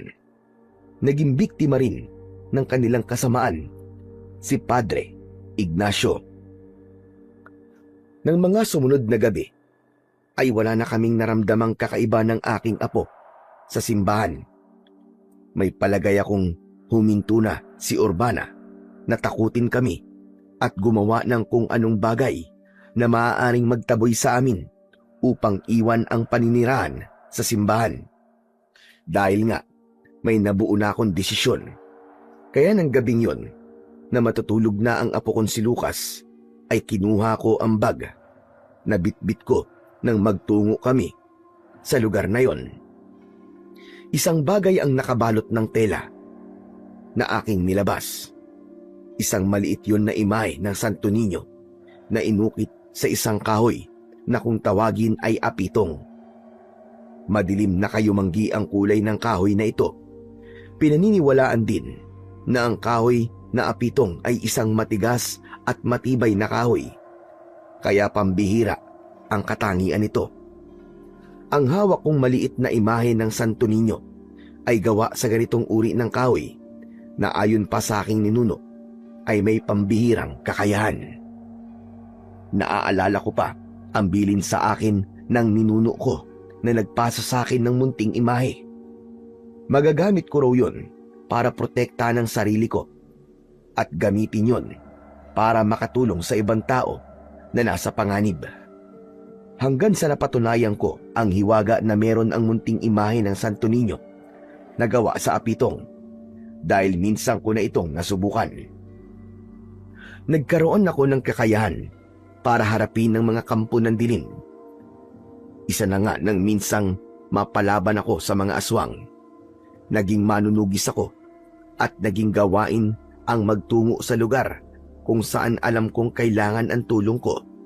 At isinama ko nga ang apo ko dahil wala akong mapag-iiwanan sa kanya. Hanggang sa nabalitaan ko nga ang aking pinsang pare na matagal ko nang hindi nakikita. Buong akala ko ay nawawala lamang siya. Kaya bumalik ako sa San Dionisio at doon ko lang nalaman na patay na pala ito. Ngayong alam ko na ang punot dulo ng pagkawala niya. Katarungan ang kailangan kong makuha para na rin sa kanyang katahimikan. Gagamitin ko ang aking pagiging manunugis para maghiganti. Bukod sa imahe na hawak ko, ay meron din akong isang maliit na kampilan. Isang uri ng patalim na gaya ng pagkakagawa ay katulad ng isang maliit na espada. Kasama itong ibinigay sa akin ng aking ninuno. Kauri ito ng mga kampilan na gamit ng mga dato sa tribo mula sa Mindanao. Ito ang ginagamit ko. Dati pa. At ngayon ay gagamitin ko uli para harapin sina Urbana at Candido. Bago ako natulog ng gabing yon, ay buo na ang aking desisyon. Hindi ko inaasahan na sa pagtulog kong yon ay magkakaroon ako ng isang panaginip. Sa aking panaginip ay nakausap ko ang pinsan kong pari na si Ignacio. Umiiyak siya at nagmamakaawa. Isinalaysay niya sa akin ang kanyang masaklap na karanasan kung paano siya nilapastangan ng mga masasamang nilalang. Pari siya, subalit ng mga panahong yun ay mas naging malakas ang kapangyarihan ng kasamaan, kaya nagtagumpay ang mga ito. Sa pag-uusap namin sa aking panaginip, ay sinabi niyang lahat ng kasamaan ay may katapusan. Ako ang dapat tumapos sa kasamaan ni na Urbana, kaya ako napadpad sa lugar na yon sapagkat ako ang magliligtas sa mga taga San Dionisio para hindi sila tuluyang mapahamak at huwag tuluyang lumayo sa kanilang pananampalataya sa may kapal. Habol ko ang aking paghinga nang ako'y magising. Napanaginipan niyo po ba si Padre Ignacio, Lolo? Tama ka, Apo. Nag-usap kami. Marami kaming pinag-usapan. Baka po may gusto po siyang ipagawa sa inyo. Kaya niyo po siya napanaginipan, Lolo. Oo, Apo. At may pinapakiusap siya sa akin. Kaya hindi ko siya maaaring biguin. Dahil alam kong yun din ang magpapatahimik sa kanya. Mag-uumaga na ng mga sandaling yon, kaya hindi na kami nakatulog pa ng apo ko. Habang naghihintay kami ng liwanag, ay nagpakulo na ako ng tubig para magkape. Habang nagpapakulo ako ng tubig, ay biglang yumanig ang kinatatayuan ko na inakala kong guni-guni lang o baka nahihilo lang ako. Subalit, mas lumakas pa ang pagyanig. Kaya isang bagay lang ang nasabi ko. Lindol! Lumilindol, Apo! Lolo, ano pong gagawin natin? Natatakot po ako. Halika, Apo. Kailangan natin makalabas nito simbahan. Baka kumapano tayo dito. Nagmamadali kaming tumakbo papalabas. Nagsisimula ng lumiwanag ng mga sandaling yon. Malakas ang naging pagyanig. Umabot din ng ilang minuto ang malakas na lindol. Nang matapos yon, ay nakaramdam kami ng hilo. Hindi muna kami bumalik ng loob ng simbahan dahil sa takot na may kung anong napinsala sa estruktura at mabagsakan pa kami. Ngunit sa awa ng Diyos ay wala namang naging pinsala. Nang lumiwanag na ang buong San Dionisio, ay naging usap-usapan ang tungkol sa nangyaring lindol. Buong akala ko ay walang gaanong pinsala ang nangyaring pagyanig. Sa nalaman kong balita, ay umabot daw ng magnitude 7 ang nangyaring lindol, kaya tiyak na may mga napinsala sa ibang lugar. Subalit ang naging usap-usapan na narinig ko ay ang pagkakaroon ng bitak sa lupa sa iba't ibang lugar sa San Dionisio. Ngayon lang nangyari sa San Dionisio ang ganong kalakas na lindol. Pero salamat pa rin po dahil walang ganong mga bahay ang napinsala. Tama ka, Mang Alipio. Palibasa, hindi naman matataas sa mga bahay dito. Kaya lamang, nagkaroon pala ng malalaking bitak sa lupa. Oo nga. Kung titignan ng mga bitak, nakakakilabot. Para bang may kung anong maaaring lumitaw mula sa pagitan ng mga bitak. Natahimik ako sa sinabi ni Kapitan Simo. Dahil may naaalala ko, kaya lamang hindi ko maaaring sabihin kay Kapitan. Kaya naman, sinarili ko na lamang yon. Subalit bumalik sa isipan ko ang mga narinig kong pag-uusap ni na Urbana at Candido. Muli ay sinubaybayan ko si Urbana at gaya ng dati ay nakipagkita uli siya sa lalaki sa kuweba. Sa ikalawang pagkakataon ay napakinggan ko uli ang kanilang naging pag-uusap. Ang nangyaring malakas na lindol kagabi, Urbana, yun ang pahiwatig na malapit na. ang hinihintay natin, Candido? Ang panahon ng pananakop at darating na ang ating mga kakampi. Panahon na rin yon ng paglipol para maghari na dito sa San Dionisio ang kadiliman. Tama ka. Kaya konting sandali na lang. Ipinaramdam na sa atin ang simula. Kaya parating na ang ating pinakahinihintay. Nasa mga pintuan na. Kilabot ang naging hatid sa akin ng tawa na yon ni Candido. Nakita ko rin sa kanyang muka ang nakakatakot na anyo. Anyo yun ng isang masamang nilalang. Pagkakataon ko na sana yon para singilin sila sa kanilang kasamaan. Kaya lamang hindi ako nakapaghanda ng pagkakataong yon. Hindi ko nagawang dalhin ang imahe at ang aking kampilan. Ang mutya na tanging makatutulong sa akin para gawin ang aking plano. Subalit naisip ko rin na hindi ako maaaring magpadalos-dalos sa aking gagawin. Subalit ng gabing yon, mas nakakakilabot ang sumunod na nangyari. Naulit ang malakas na lindol, kasing lakas ng nauna, subalit mas matagal. Ramdam ko ang kapahamakang hatid noon sa San Dionisio. Nang unti-unting humupa ang pagyanig, ay kasunod noon ay ang sigawan ng mga tao mula sa labas ng simbahan. Lolo, ano po yun? Bakit may naririnig po ako nagsisigawan? Naririnig ko nga rin, Apo. Posibleng may hindi magandang nangyari dahil sa lindol. Pakinggan niyo po, parang meron po silang kinatatakutan, Lolo Alipio. Dahil sa malakas na sigawan, kaya napilitan akong alamin kung ano ba talaga ang nangyayari. Sa pagkakataong yon, ay kinuha ko ang imahe at inilagay sa aking bulsa. Maging ang maliit na kampilan na aking magiging sandata ay binitbit ko na palabas ng simbahan. Nang nasa labas na ako, hindi ako makapaniwala sa aking nakita. May mga kakaibang nilalang na umaatake sa mga tao. Pinagmasdan kong maigi ang mga nakakatakot na nilalang. Nalaman kong mga uri ng aswang na kung tawagin ay abwak.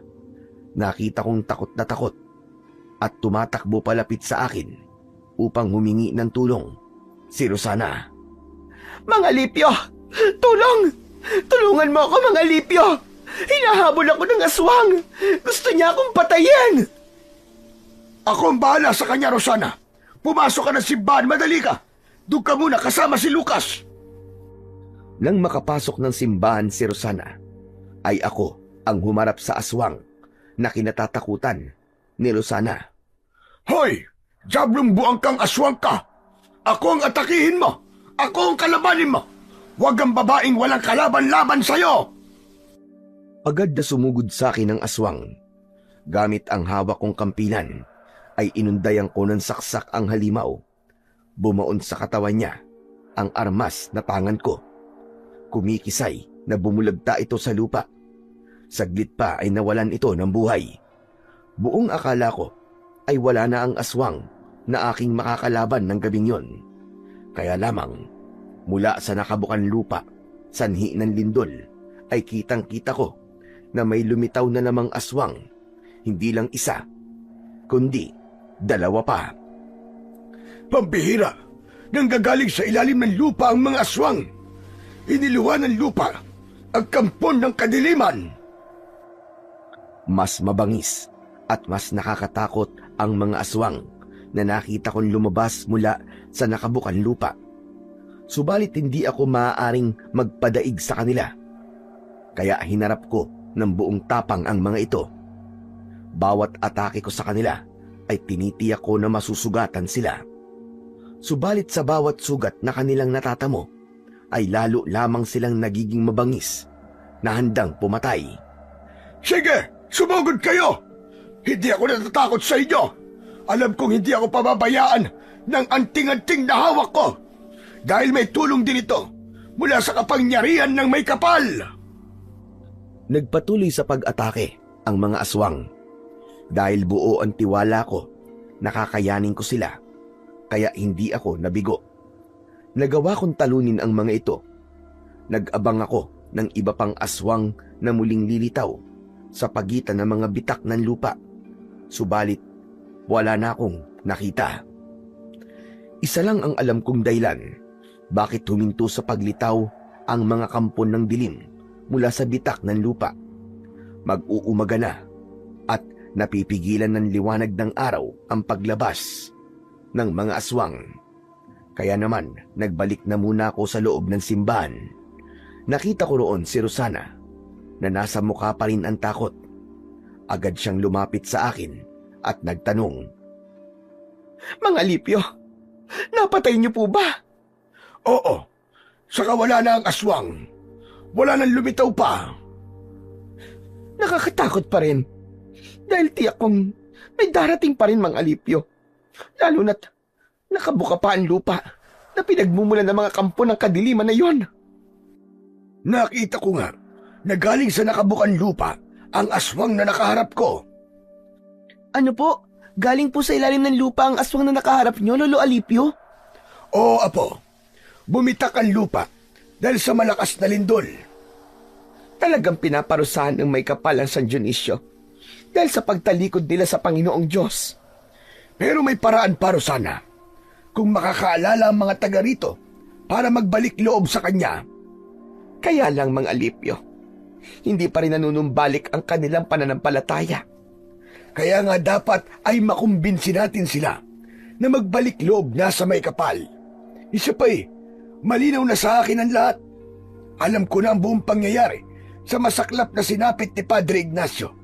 Kung sino ang may pakananan lahat, kilala ko na siya at dapat singilin sa naging kamatayan ng pinsang ko. Si Urbana ho ba ang tinutukoy niyo? Alam mo, Yan po ang kutob ko. At naririnig ko din na sinasabi ng iba. Kaya nga lamang walang makapagpatunay. Pero dahil sa sinabi mo, naniniwala na akong siya nga ang isa sa may kagagawa na. dahil narinig ko yun sa mismong bibig ni Urbana, napakinggan ko ang pakikipag-usap niya sa isang lalaking may pangalang Candido. Kaya natitiyak kong maging si Urbana ay kampon na rin ng kadiliman. Siya ang isinugo dito sa San Dionisio para iligaw ang mga tao at tuluyang lumayo sa kanilang pananampalataya sa may kapal. Nakita ko rin yan. Dahil siya rin ang nagpakalat na dapat lumayo dito sa simbahan dahil naging pugad daw ito ng kasamaan sapagkat masama raw si Padre Ignacio. Tama ang lahat ng sinabi mo. Kaya dapat talagang magbayad si Urbana. Alam kong magkakarap uli kami ng babaeng yon. Saka, isa rin siyang aswang. Ano kanyo? Isang aswang si Urbana? Oo, Rosana. Nakita ko ang pagbabagong anyo niya. Kitang-kita talaga ng dalawang mata ko. Kaya dapat mag-ingat sa kanyang mga taga rito. Hayaan niyo po. Sasabihin ko sa mga taga rito ang tungkol sa nalaman niyo. Pero posibleng hindi nila ako paniwalaan. Sasabihin ko pa rin sa kanila ang tungkol sa nataklusan mo sa pagkatao ni Urbana. Dahil nga sa aking naging karanasan ng gabing yon, ay kinausap ko si Kapitan Simo. Dapat na niyang malaman ang mga nangyari at paano makapaghahanda ang mga taga San Dionisio. Kung ganun, tama yung nakarating sa akin, Mang Alipio. Nakarating na ano, Kapitan Simo? May mga nagsabi kasi sa akin na nakita nilang isang matanda na nakikipaglaban sa mga aswang na lumabas mula sa mga bitak ng lupa. Ikaw nga ang kanilang tinutukoy, Mang Alipio. Kailangan kong gawin yung Kapitan dahil maraming pwedeng mapahamak at maging biktima nila kapag walang humadlang sa kanilang pag-aasik ng lagim. Pero hindi ako makapaniwala na isang kagaya mo na may edad na ay may kakayahang gawin ang bagay na yun. Ginawa ko lang ang aking tungkulin, Kapitan. Tungkulin? Isa sa dahilan ng pagtungo ko rito sa San Dionisio ay para tugusin ang mga kampo ng kadiliman. Kung ganun, ikaw ang ipinadala sa aming lugar. Ipinadala ka ng tadhana upang wag maghari dito ang kadiliman. Hindi ko rin papayagang mangyari yung Kapitan. Dahil naaawa rin ako sa inyong lugar. Marami na dito ang ganap ng nakalimot sa kanilang pananalig sa may kapal. Kundi, kinain na ng kasamaan ang kanilang puso't isipan. Dahil yung kay Aling Urbana, siya ay nagpakalat na wag na magtungo sa simbahan dahil naging pugad na raw ito ng kasamaan sa pangunguna ni Padre Ignacio. Yun ang kanilang ipinagkakalat. Bagay na walang katotohanan, Kapitan Simo, sapagkat ang mga sinabi niya at ipinagkalat ay bahagi ng kanilang masamang plano. Ano ka mo, plano nila? Teka, may iba pang kasama si Aling Urbana? Oo, Kapitan. At ang nangyaring paglindol at pagbuka ng lupa, malamang kasama ito sa kanilang napagplanuhan. Kaya kailangan maging handa ang mga taga San Dionisio. Pagsapit ng dilim, ay hindi natin alam kung anong lagim ang maaaring mangyari. Kung ganun anong dapat naming gawin, Mang Alipio? Huwag lumabas ng bahay ang mga tao para hindi sila mapahamak. Gawin nila ang pagdarasal sa kanilang mga bahay. Yun ang dapat nilang gawin. Sige. Agad kong ipapaalam sa mga taga rito. Kung kailangan nilang lumabas, ay magdala sila ng asin o bawang na maaari nilang gamiting pangontra sa mga aswang. Pero sa kabila ng gagawing pag-iingat, isang bagay ang pinakamahalaga at huwag kalilimutan. Dahil pinakamalakas yung sandata. Yun ay ang panalangin nila sa may kapal. Matuto sila magbalik loob sa Panginoon at isuko ang lahat ng kanilang kasalanan. Alam kong sapat na ang mga sinabi ko kay Kapitan Simo para maintindihan niya ang ibig kong mangyari. Dahil kahit meron akong taglay na anting-anting para harapin ng mga aswang, ay hindi yun makakasapat kung walang suporta at tulong ng panalangin mula sa mga taga San Dionisio. Kaya nang maghapong lumipas, ay ikinagulat namin ni Lucas ang pagdating ng mga tao sa simbahan. Wala mang pari na nakatalaga roon, ay nagtungo pa rin ng mga tao sa simbahan ng San Dionisio. Lolo, may dumarating po na tao dito sa simbahan. Oo nga po, at nakakatuwa na unti-unti bumabalik na ang kanilang paniniwala sa Panginoon Diyos. Kailangan nilang tulong na may kapal, Lolo.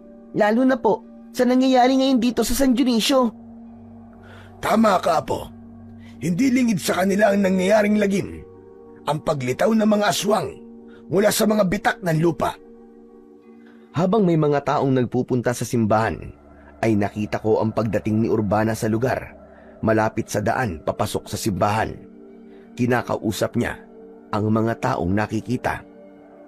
Ano bang ginagawa niyo? Bakit kailangan pumasok pa kayo sa simbahan? Wala nang maitutulong sa inyo ang pagsisimba. Saka wala namang pare dyan Baka nakakalimutan niyo ang ginawang kasamaan ng dating pare na ipinadala rito. Pinipigilan ni Urbana ang mga tao na pumasok ng simbahan. Kaya lumapit na ako at nakialam. Ikinagulat ni Urbana ang paglapit ko. Oh, nagulat ka yata sa akin, Urbana. Ano bang kalokohan ang ginagawa mo, Alipio? Kalokohan bang hikayatin ang mga taga rito para magbalik loob sa Panginoong Diyos? Hindi sila matutulungan ng Diyos na sinasabi mo. Ang pari nga na dati ipinadala rito ay walang nagawa dahil siya man ay naging alipin ng kasamaan. Teka nga lang, Urbana. Sigurado ka ba dyan sa sinasabi mong yan? Aba, oo naman. Dahil nakita ko kung paano siya gumawa ng kasamaan dito sa baryo. Kung paano siya pumatay. Hanggang ngayon ba, ay kasinungalingan pa rin ang gusto mong ipakalat? Wala kang alam sa mga nangyari, kaya't manahimik ka. Yun ang akala mo, Urbana. Wala ka nang maililihim sa akin dahil bistado ko na ang kulay ng bituka mo, ang mga kasamaang ginawa mo, at ng mga katulad mo. Tinitigan ko ng masama si Urbana. Hindi niya kinayang makipagtitigan sa akin. Naging mailap ang kanyang mga mata. May kinapa ako sa aking bulsa. Ramdam ko ang kakaibang enerhiya na pumasok sa katawan ko ng mga sandaling yon nang mahawakan ko ang imahe ng Santo Niño na nasa aking bulsa. Kitang-kita ko ang pagkatulala ni Urbana. May naramdaman siyang kakaiba. Biglang tumalikod at nagmadali siyang umalis. Urbana! Urbana, sandali! Nag-uusap pa tayo. Huwag ka munang umalis. Hindi niya na ako pinansin. Pero kitang-kita ko kanina ang kakaiba niyang reaksyon. Natakot siya. Lolo Alipio, ano po nangyari kay Aling Urbana? Ayun, biglang umalis. Natakot siguro. Duwag din pala siya eh. Teka lang. Ano palang ginagawa mo rito sa labas? Sinundan ko po kayo. Halika na sa loob ng simbahan. Malapit nang kumagat ang dilim. Mas ligtas ka po kung mamamalagi ka sa loob. Lolo, nandiyan naman po kayo eh. Alam ko po na hindi niyo po ako pababayaan. Dahil sa pangyayaring yon, alam kong muling makikipagkita si Urbana kay Candido. Natitiyak na nilang merong humahadlang sa kanilang plano. Nang muling sumapit ang dilim, ay nakita kong dumating sa may simbahan si Kapitan Simo.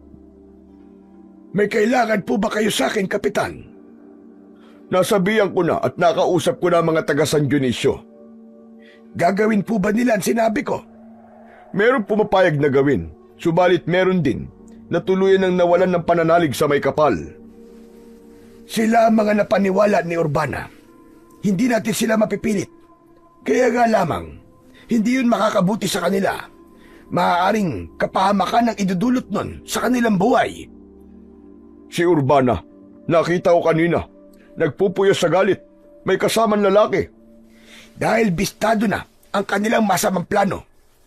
Mga Alipio, ngayon pa lang ay nagpapasalamat na ako sa inyo. Kapitan, magsisimula pa lang ang pakikipagtuos ko.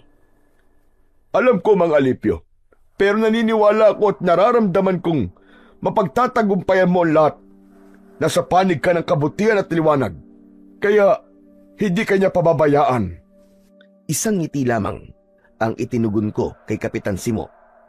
Kahit papano ay nananalig siya na makakaya ko ang hamon na yon para harapin ang mga kampon ng kadiliman, ang matulungan ng San Dionisio upang hindi lumaganap ang kasamaan at kadiliman.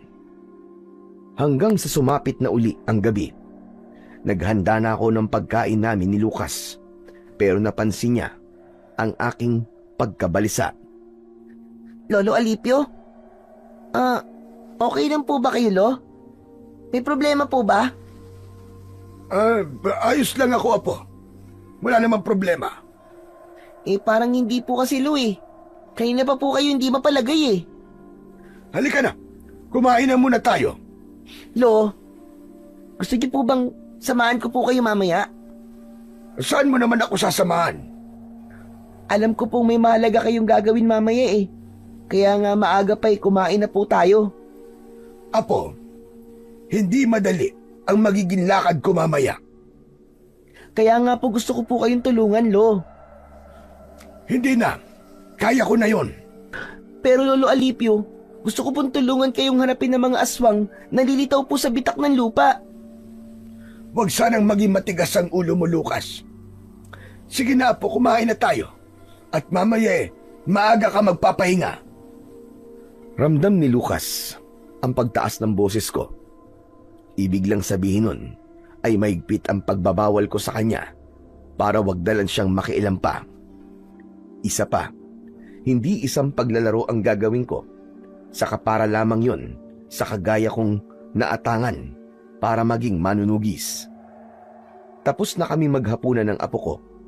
Inilatag na ni Lucas ang kanyang magiging tulugan. Samantalang ako ay nag-aabang sa maaaring mangyari sa gabing yon. Maya-maya ay nakarinig ako ng alulong ng mga aso at ingay ng mga ibong panggabi. Biglang nawala ang mga ingay ng hayop na sinundan yun ng pagyanig. Minsan pa ay nagkaroon ng lindol. Lolo Alipio, may lindol na naman po. Oh, biglang huminto. Saglit lang. Ano ba yan? Bakit lagi na lang pong may lindol? Sa nangyaring pagyanig ng lupa, ay may kabakong naramdaman. May kutob akong may ibang nais ipahiwatig ang bagong pagyanig na yun. Dahil nga may mga bitak na ang lupa dahil sa nakalipas na lindol. Malamang mas lumaki pa ang mga bitak na dadaanan ng mga aswang. Ang mga kampo ng dilim na namamahay mula sa ilalim ng lupa. Tumayo na ako sa aking pagkakaupo para lumabas na ng simbahan. Tiniyak kong nasa bulsa ng pantalong ko ang imahe ng Santo Niño na gawa sa apitong.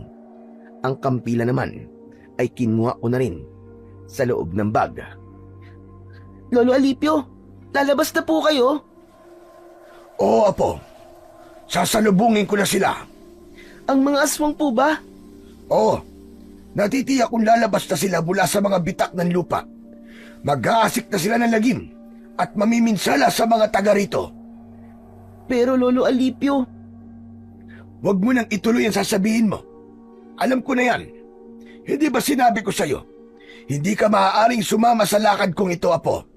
Mas mainam kung nandito ka para na rin sa iyong kaligtasan. Ang tanging maitutulong mo ay taimtim na magdasal. Hindi na sumagot ang apo kong si Lucas sa mga sinabi ko. Mahilig siyang mga tuwiran pero mas pinili niyang manahimik na lamang.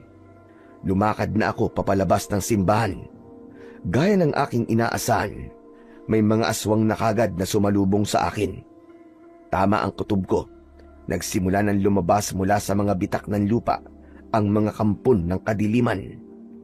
Sa naging paglitaw ng mga aswang, ay may kakaiba silang ginagawa sa mga taong makikita nila at aabutan sa labas. Hinahatak sila ng mga aswang at dinadala sa bitak patungo sa ilalim ng lupa. Mas delikadong ginagawa nila ngayon. Hindi maaari. Inililibing nila ng buhay ang mga tao dahil isinasama nila sa ilalim ng lupa. Kaya muli, gamit ang aking sandatang kampilan, ay hinarap ko ang mga aswang. Nagtulong-tulong din sila para sugurin ako.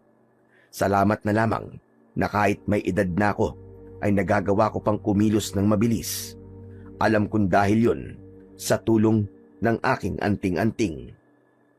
Habang nakikipaglaban ako sa mga aswang, ay nakita kong biglang dumating ang dalawang nilalang na may kinalaman sa kasamaang nangyayari sa San Dionisio. Nagpakita at humarap sa akin si Urbana at Candido. Ang lakas din naman ng loob mong magpakabayani, tanda. Nagsasayang ka lang ng oras ba? Akala mo naman ay magtatagumpay ka sa plano mo. Hindi na magiging maayos pa ang San Dionisio. Wala na sa kanila ang babalik pa sa pananampalataya sa Diyos mo. Diyan ka nagkakamali, Urbana. Dahil kahit kailan, ay hindi yun mawawala sa puso ng mga taga rito. Nilason mo lang ang isipan nila. Kaya nawalan sila ng tiwala at pananalig sa Diyos na makapangyarihan sa lahat. Siya naman dapat magyari. Dahil yun ang nais ng kinikilala kong Panginoon.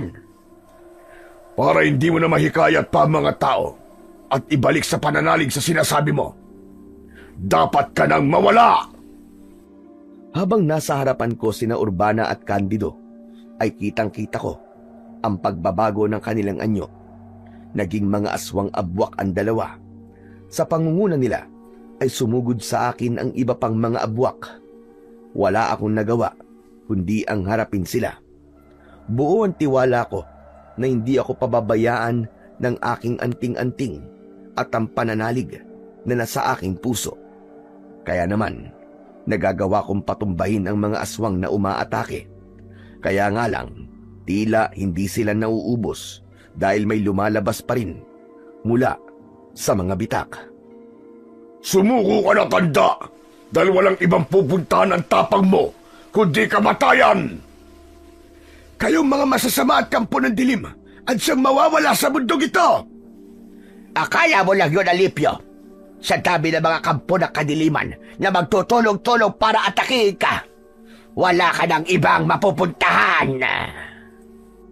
Sa pagkakataong yun, ay kinuha ko ang imahe na nasa aking bulsa at idinikit ko sa kampilan na hawak ko. Nagliwanag ang imay at biglang kumawala mula sa aking pagkakahawak. Samantala, ang kampilan ay humaba ng ilang pulgada kaya mas madali kong nagamit para harapin ang mga aswang. Kitang-kita ko na nananatiling nakalutang sa ere ang imahe ng Santo Niño. Lalo pang nagliwanag ito at ang liwanag ay tumama sa mga aswang na nakakalat. Samantalang nakatakip naman ang muka ng mga aswang na sina Urbana at Candido.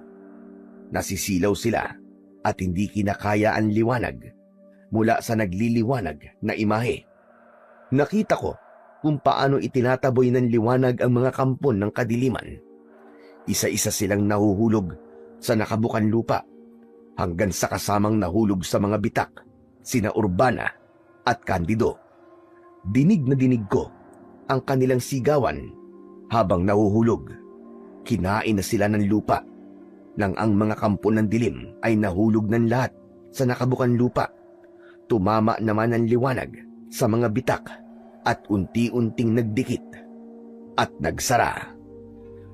Wala na. Kinain na ng lupa ang mga aswang at nawala na rin ang mga bitak na nilikha ng mga nangyaring lindol. Saglit pa ay bumalik sa aking palad ang imahe na kanina lang ay nakalutang sa hangin at nagbigay ng kakaibang liwanag. Hindi pa rin ako makapaniwala sa pangyayaring yon. Habang nasa isipan ko ang pagtataka, ay narinig ko ang pagtawag sa akin ng apo ko na si Lucas. Lolo Alipio! Lolo Alipio, nagtagumpay po kayo! Ang galing nyo! Sabi ko naman sa'yo, huwag kang lalabas. Pero wala na po mga aswang, di ba? Nakita ko po, kinain na po sila ng lupa. Isang himala ang nangyari, apo. Tama po kayo, Lolo Alipio. Dahil sabi nyo nga po, hindi tayo hahayaang mapahamak ng Diyos na may kapal. Lalo na't marami pong tumulong sa inyo, Lolo Alipio. Tumulong sa akin? Opo, Lolo. Hayun po sila, oh. Tignan nyo po. Itinuro sa akin ni Lucas ang pintuan ng simbahan. Nakita ko roon na papalabas sina Kapitan Simo at Rosana. Kasama niya ang mga naninirahan sa San Dionisio. Galing sila sa loob ng simbahan. Nung lumabas po kayo kanina, Lolo, nakita ko naman po ang pagdating ng mga tao. Papunta po sa loob ng simbahan. Gaya ng bilin mo, Mang Alipio, hinikayat ko mga tao para manalangin at manumbalik sa kanilang pananampalataya sa Diyos na may kapal. Kaya nagtipon-tipon kami dito sa loob ng simbahan para manalangin at humingi ng tulong sa Panginoong Diyos. Habang papunta kami sa simbahan, ay walang aswang na umatake sa amin dahil may baon kami mga pangontra. Hindi ako makapaniwala sa mga nangyari. Tama ang aking naging desisyon dahil muling nanariwa ang pananampalataya at natutong magbalik loob sa Diyos ang mga taga San Dionisio. Sapagkat yun lamang ang tanging sandata laban sa kasamaan. Walang hindi magagawa ang tunay na paniniwala at pananalig sa Diyos na lumikha. Yun ang naitulong ko sa mga taga San Dionisio, ang maibalik ang nawala nilang pananampalataya. Kasama na rin doon ang pagkakaroon ng katarungan sa naging kamatayan ng pinsan ko na si Padre Ignacio. Wala na rin ang mga nilalang na gumawa sa kanya ng masama at sumira ng kanyang pangalan. Muli ay matatahimik na ang San Dionisio. Totoong maraming mga tao ngayon ang nakakalimot na sa kanilang pananagutan sa Panginoong Diyos. Lumalamig na ang kanilang pananampalataya. Ito ang sanhi ng mga kalamidad at kaguluhang nangyayari sa atin. Subalit kung manunumbalik tayo sa ating pananalig, hindi liko o bulag ang ating Panginoon para hindi tayo tulungan at iligtas sa mga kasamaang nangyayari upang bigyan ng kapayapaan sa ating puso at isipan.